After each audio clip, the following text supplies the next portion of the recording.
tā waka, ngā mana ngā tapu, haere mai, haere mai, haere mai rā hei. Ka tahi pai kino te tū, tapa tapa te mamai au ei.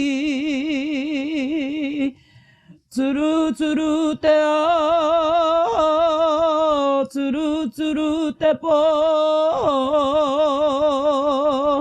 Ma turu turu ana ngā roe mata kei aku ka mo koutou.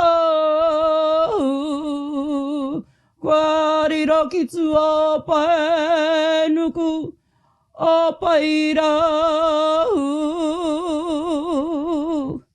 Tangi ara te rai o hau mātou, e hongi hongi te mapapatua nuku ei. Kai aku rauti tapu kua nunumi ki te pō, haere, haere, whakangaro atu rā. Kai aku rahi, kai aku nui, kai aku whakatamarahi te rangi ei. Tau mai rā, whakarau i ka mai rā, ki roto i ngā whare tapere, i ngā whare maire o te wānanga o Aotearoa. Tau mai rā, tau mai rā. Mai e a te tupua, mai e a te tawhito, mai e a te kāhui o ngā riki, mai e a tāwhiwhiki ngā tua. O i ka taki nā te Māori, ko te Māori, ahua noa ki runga ki enei Tauira, ki runga ki enei Tauira. Kia tau te Māori ki runga ki enei Pūkenga, ki runga ki enei Wānanga, ki runga ki tēnei te wānanga o Aotearoa e takotoa ke nei. Ki runga ki enei whānau, ki runga ki enei Tauira, ko te Māori nuku, ko te Māori rangi tēnei kātau, ka ita, ka pūmau. Ka puta te kaupapa o te rā, te putanga o enei ihu, o enei Tauira ki ngā taumata. Taumata o te ora, taumata o te angitu, ka eke. Whāno, whāno, haramai te toki, haumi e, hui e, tāiki e. Tihei Māori ora ki te whai ao ki te ao mārama. Tupu te toi, whanake te toi, he toi ora te toi, he toi i ahu mai Hawaiki. Tō purutanga, tō tauwhanga, tō tau muri ki te manātua, he araputanga ki te whai ao, he araputanga ki te ao mārama. E tangi a kena ki o tātou mate kuariro. Haere rā koutou, ngā mate tua tini tini, ngā mate o te wā. Haere i te ara whānui, te ara i tai e koutou ki te rerenga wairua. Haere i te ara o mātoro nuku, i tai e koutou ki te puka wainui, te whakāto o rehua, te taumata huihuinga o rehua, te huihuinga o matariki. Haere rā koutou, haere rā koutou, haere rā koutou. Nau mai, taku manu piki mai rā, taku manu ki te taho o te wainui, ki te taho o te wairoa, e ngā tini kārangaranga, ngā hapū, e ngā iwi, koutou, ngauri, o rātou mā, ngā ihoiho, ngā maunga, ngā kare, ngā wai. Kua tāme nei koutou i runga i te reo karanga, o te wānanga o Aotearoa e pāho atu nei, nau mai, haere mai, nau mai, haere mai, nau mai, haere mai. Nau mai, haere mai ki tēnei rā nui. Te rā e whakawhiwhi ai, koutou ngā tauira. Ki a koutou tohu, i mahi nui e koutou, i ngā tau, i tēnei tau nei, kia putai o koutou ihu anei te rā. Ko te rā tēnei e whakanui tia e koutou, e tō koutou whare wānanga, te wānanga o Aotearoa e tūnei, e o koutou whānau, e tautoko nei i a koutou, tēnei kāmihi. O tira kia koutou ki ngā whānau tautoko, ki ngā matua, ki ngā whāia, ki ngā tūpuna, ki ngā irāmutu, ki ngā tamariki, ki ngā mokopuna, kua tā mai ki te tautoko i ēnei o tātou ka eke ki te taumata i te rānei. Ka mihi ki a koutou, nā koutou rātou i āwhina, nā koutou rātou i tautoko, I te wā rātou e takahia nei tēnei ara. Mei kore ake koutou, i eke ai rātou ki tēnei taumata i te rānei, kāmihi, kāmihi, kāmihi. Nō reira, kia rawe te rā e koutou ma, o te rā, hei te putanga o te ihu i te rānei, ko te kōrero tēnei ki a koutou, ko te kupu tēnei ki a koutou, takahia atu te ara. Mahia ngā mahi, kia ngi tū ai koe i tēnei ao. Mahia ngā mahi, hei pāinga mōu, hei pāinga mō tō whānau, hei pāinga mō tātou mō te iwi kā eke. Tēnā koutou, tēnā koutou, tēnā tātou katoa. Utia te rito, te hara keiki, kei whia te komako, ki mai ki a haue, he aha te mea nui o tēnei ao. Mā kue ki atu, he tangata, he tangata, he tangata. E toru ngā mea nui o tēnei ao. O mai tia e te matua i te rangi, te whakapono, tumanako, me te arohai. Tuatahi ake karere ngā mihi kia koe e te kura mō ngā karakia kua tukuna i tēnei o ngā rangi mō tēnei o ngā kaupapa whakahirahira. Nō reira, kei te tungane, kei te rangatira, tēnā koe. Tēnā tātou katoa, koutou kua hono mai nei te reo aroha e rere atu ana. Kia ora, my name is Honey Strickland and I'll be your host this afternoon for Te Whāinga o Aotearoa Graduations for Tāmaki Makaurau 2020 and 2021. Te Whāinga o Aotearoa firmly believes in celebrating Tauira success and achievement. However, during these times, we move to online graduation ceremonies for the health and well-being of our kaimahi, our Tauira, and our whānau. Today is the first of 14 graduations that will be held online.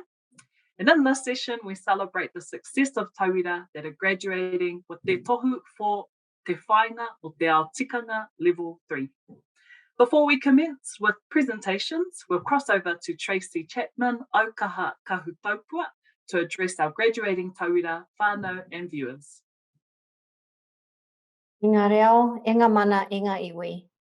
E raurangatira mā, nau mai, hara mai, piki mai. Tēnā koutou, tēnā koutou, tēnā koutou katoa. I welcome you all here today to the somewhat different graduation ceremony for Te Wānanga o Aotearoa. While we are unable to hold a graduation ākanohi at current COVID-19 levels, we will still celebrate your achievements and I offer my sincere congratulations on your graduation from Te Wānanga o Aotearoa. We are delighted that you are graduating and hope that your success provides you with skills and confidence to make a positive difference to your future and to the future of your whānau. We hope your learning journey with us has been enjoyable and we acknowledge your determination to complete your studies, particularly with the challenges faced this year. Your success in overcoming these challenges and completing your studies under difficult circumstances is to be celebrated, and that's what we're going to do today. This journey is the beginning of many journeys. Ko tahi te kākano, he nui ngā hua o te rākau. A tree comes from one seed, but bears many fruit. So enjoy today's unique graduation and remember that your learning journey never ends. Nō reire te whānau, nau mai, hara mai, tēnā koutou katoa.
Tēnā koe Tracy me nā kupu akiaki.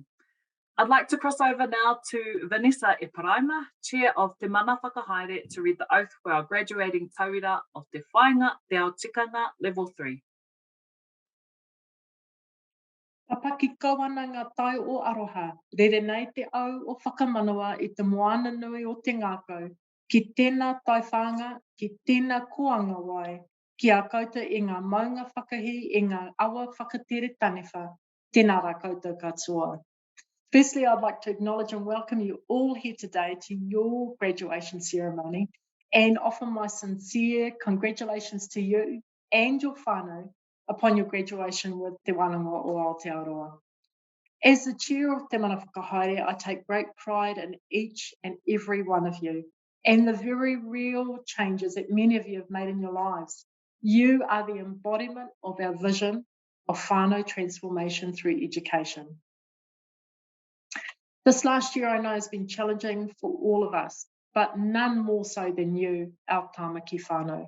Not only have you worked, studied and adapted to new ways of doing things, but you continue to be at the forefront of our battle against COVID-19. Ka nui te mihi ki a koutou.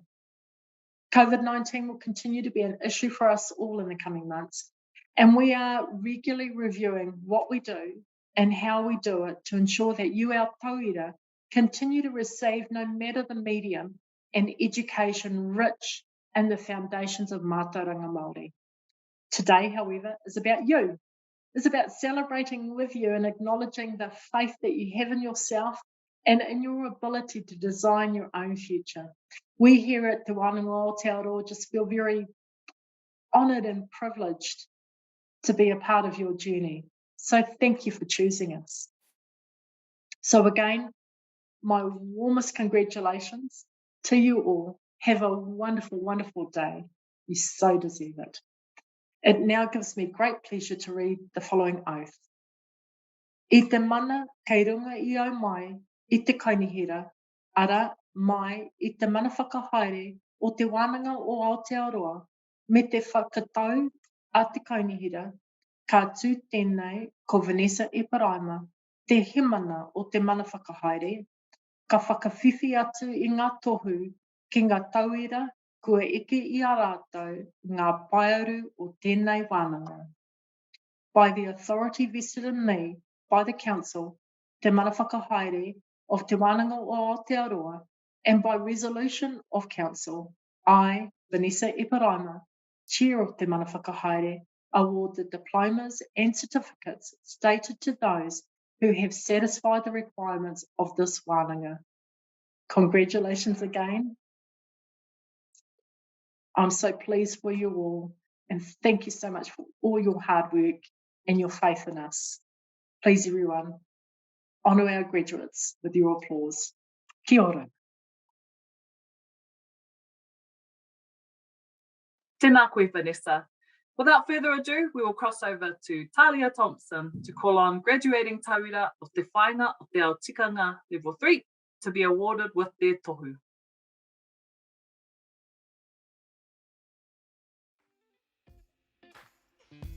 Alison Claire Taylor.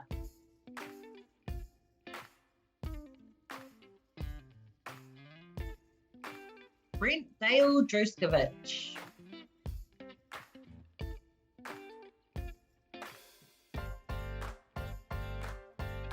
Claire Patricia Brabant.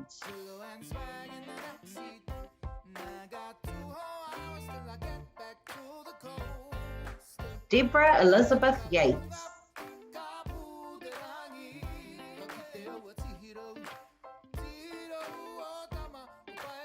Deborah Rose Malahan.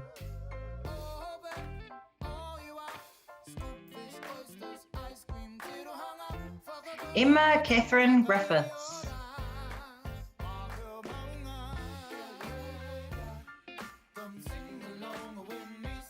Fiona Kelso.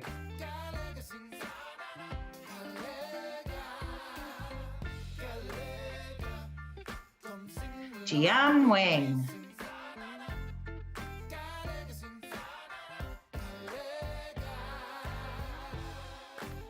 Catherine Bridget Dillon.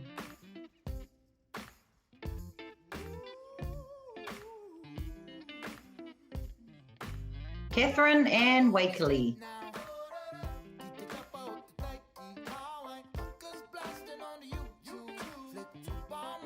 Kamihia te whetu ngārimu.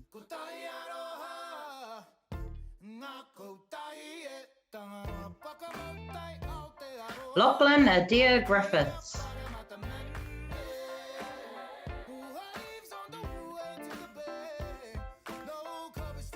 Lei Feng.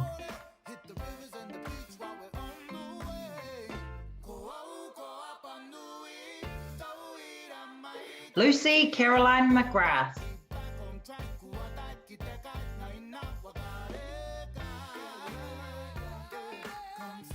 Maria Justine Milicic.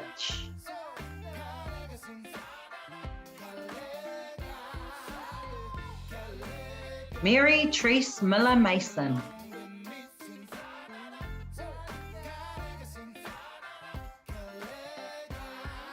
Matthew Malahan.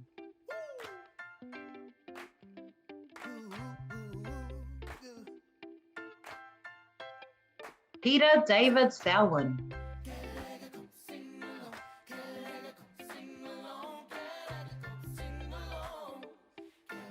Rochelle Ann Wellington.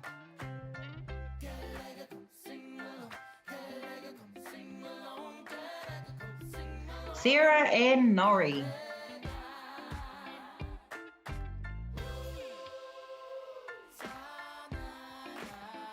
Selwyn Patrick Wong.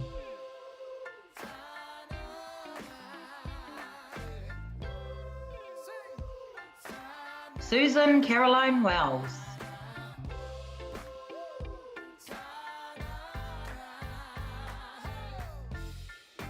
Van Tang.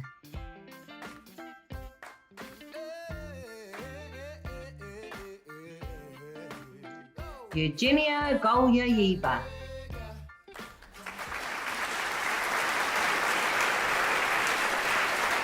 Tēnā no tātou. That concludes our presentations for Te Whāinga o Te Ao Tikanga Level 3. Please give another round of applause for our graduates to further congratulate them on their achievement and wish them the best in their endeavours. Thank you for joining us today e Huama. Hei whakakapi ake ki nei kupu aki ia tātou I roto I ngā huatanga o te wā. He mate ngā poto, he oranga roa. Kia haumaru tonu te noho e Huama, mauri ora. Tuku a te kupu kia hoki, tuku a te ki tapu ki te rua whetū o te whare. Ko te pō ki te tuarongo, ko te marino ki te ihonui. Ko te tini atu pai, te tini a rua ki te paumua whitiki nāne te rā e ko te aho o te marama. Hoa tuki mua ko te paki o rehua, hoa tuki mua ko te paki o matariki. Hoa tuki mua ko te paki o te rā e whiti nei kui, whiti ora e. Tuturu, whakamaua kia tīna, tīna hui e, tae ki e.